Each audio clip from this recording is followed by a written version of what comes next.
अस्सलामु अलैकुम वरहमतुल्लाहि वबरकातुहू। आज की वीडियो में हम सूरतुल कौसर को तजवीद के साथ पढ़ने जा रहे हैं। तो आइए इस वीडियो को शुरू कर लेते हैं। अऊज़ु बिल्लाहि मिनश शैतानिर रजीम। बिस्मिल्लाहिर रहमानिर रहीम। इन्ना आतैनाकल कौसर। यहाँ पर आपको नून मुशद्दद नज़र आ रहा है, तो इस पर क्या करेंगे? गुन्ना करेंगे। आइन को मस्ते हल्क से अदा करेंगे, तो को मोटा पढ़ेंगे। नून के ऊपर खड़ी ज़बर है, इसे एक अलिफ की मिक़दार के बराबर खींच कर पढ़ेंगे। आगे सा को नरमी से अदा करेंगे। ठीक है। फसल्ली लिरब्बिका वन्हर। यहाँ पर हम स्वाद को मोटा ही पुर पढ़ेंगे, रॉ को भी पुर पढ़ेंगे, इसलिए कि रॉ के ऊपर क्या है? ज़बर है।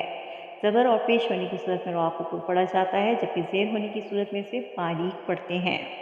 इसके बाद नून के ऊपर आपको जज़म नज़र आ रहा है, लेकिन यहाँ पर हम इज़हार करेंगे। क्यों? इसलिए कि इसके बाद हुरूफ़ हल्क़ी में से एक हर्फ हा मौजूद है। ठीक है। तो यहाँ पर इज़हार का कायदा होगा, यानी वन हर पढ़ेंगे, यहाँ पर हम गुन्ना नहीं करेंगे। आगे चलते हैं। इन्ना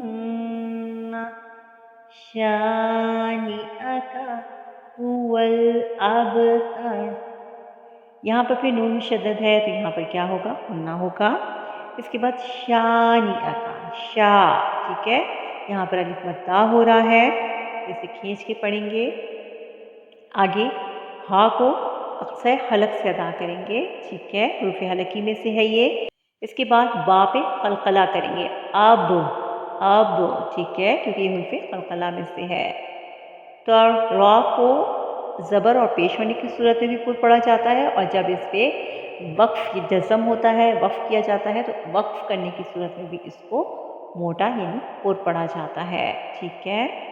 उम्मीद करती हूँ कि आपको वीडियो पसंद आई होगी। वीडियो को लाइक और शेयर ज़रूर कीजिए, ताकि आपकी तरफ से ये सदक़े जारिया हो जाए। अल्लाह हाफ़िज़।